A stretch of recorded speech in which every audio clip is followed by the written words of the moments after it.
Hi everybody, Kylie Fignano here, registered dietitian specializing in digestive health, gut health, autoimmune diseases, owner of Strata Nutrition. Today I wanted to talk to you about 3 ways that you can heal your gut through your liver. So this is very important.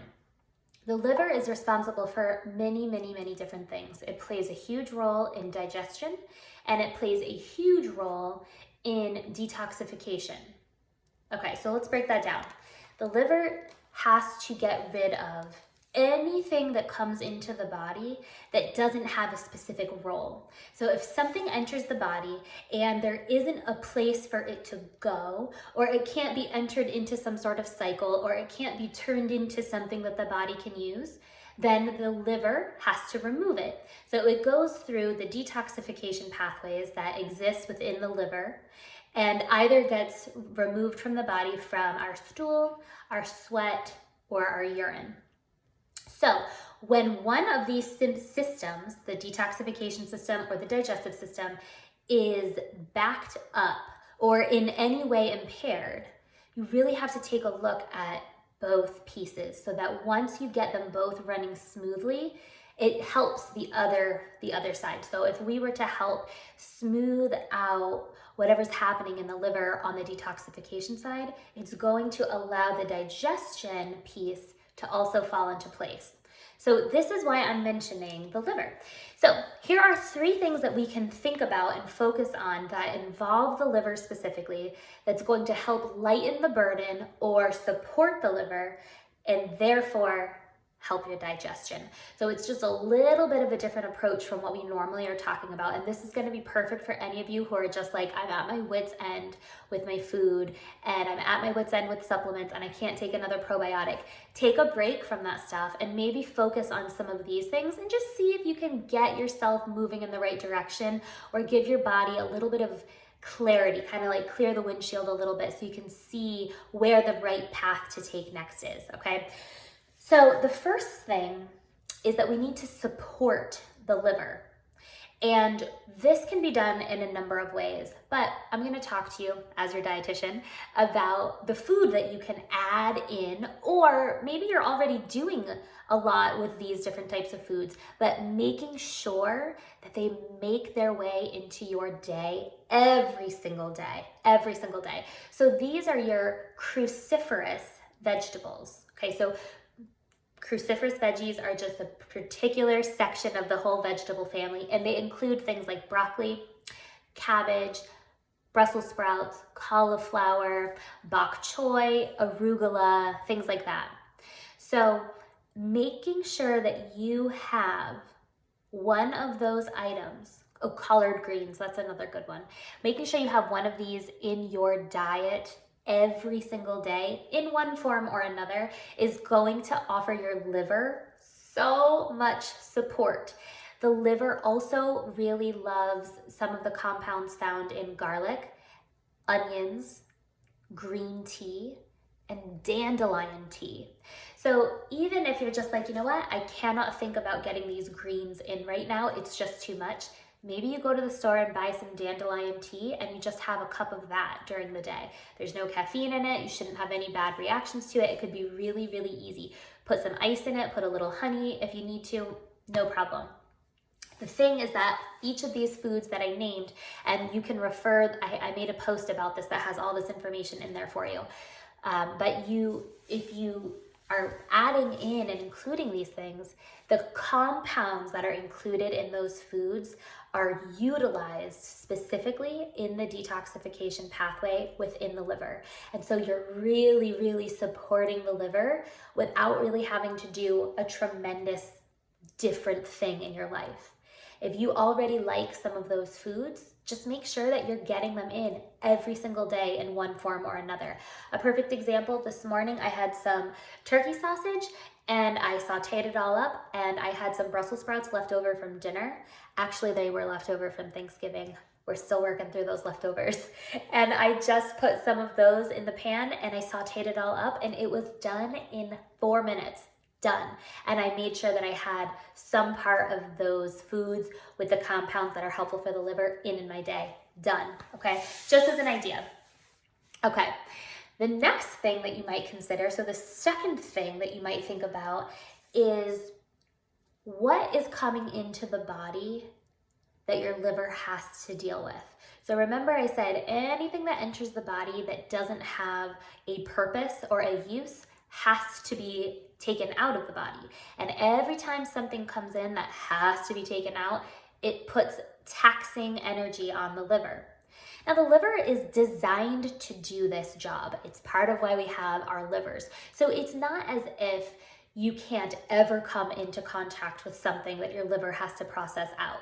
It's designed to do that. And if it's not being overburdened and you are supporting it properly, this is going to work just fine. So making sure that you're eating those foods that are supporting it, and also making sure that you're not overburdening it. And that's where step number 2 and 3 come into play.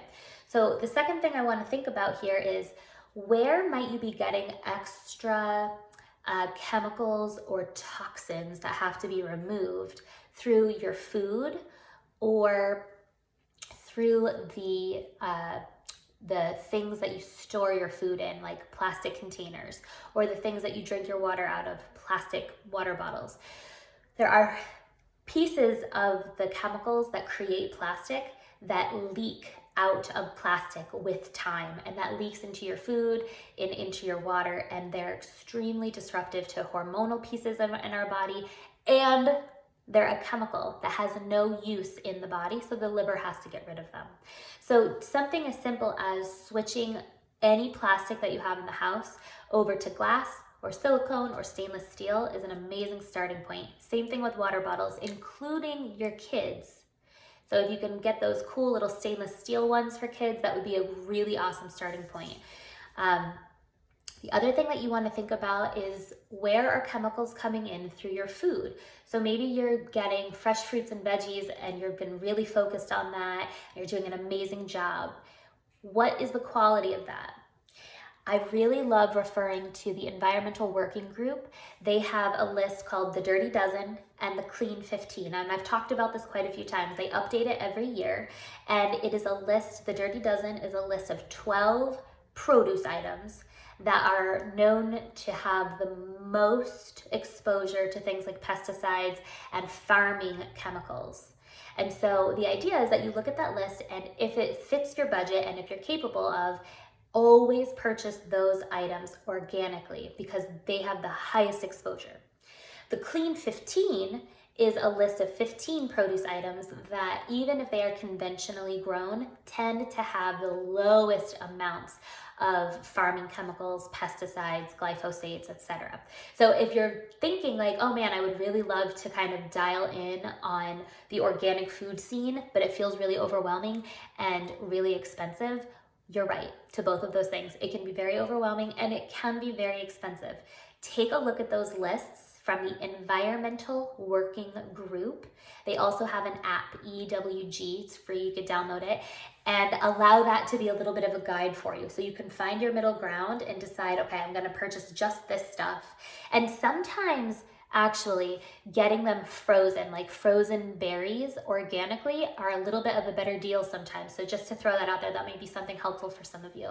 Berries, those of you with kids, I'm sure you know, you buy a thing of blueberries, they're like $5 or $6 and they're gone like that. It's just ridiculous, I know. So that might be a nice helpful thing, is to get them frozen, especially if you like using them in smoothies or things. So check that out and consider switching your plastics out.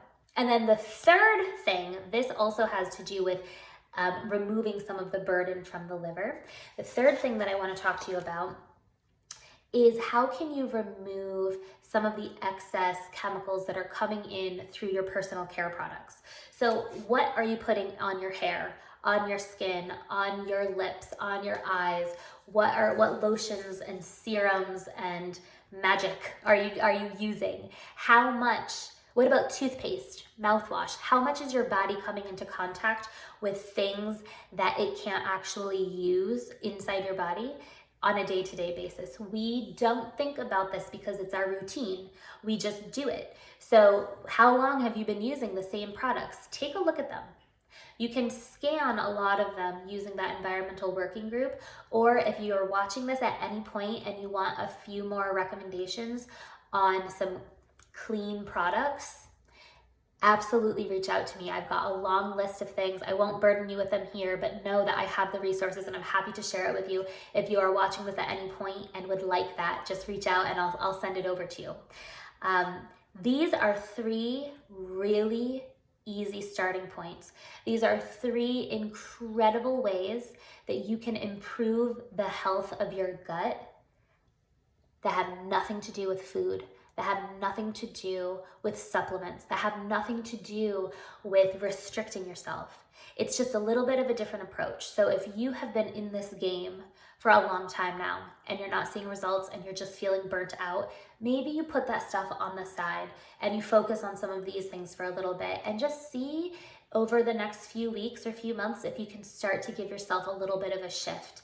It might be that really deep level, that really deep layer of what's going on for you that really starts to shift and open things up so that you can start to see some more results and not feel so overwhelmed and hopeless and like the whole thing is a burden. So no matter where your starting point is, this is something that I talk about with every single one of my clients. You just simply cannot get away with not dealing with it and not optimizing it. Your liver is a huge part of the digestion system, and when it is overtaxed or unsupported, your digestion is going to be at risk. So I hope that was super helpful. If you have any questions, if you want some lists of different products that I really love using or that my clients have found really helpful that they've recommended to me, I'd be happy to share it with you. Just let me know.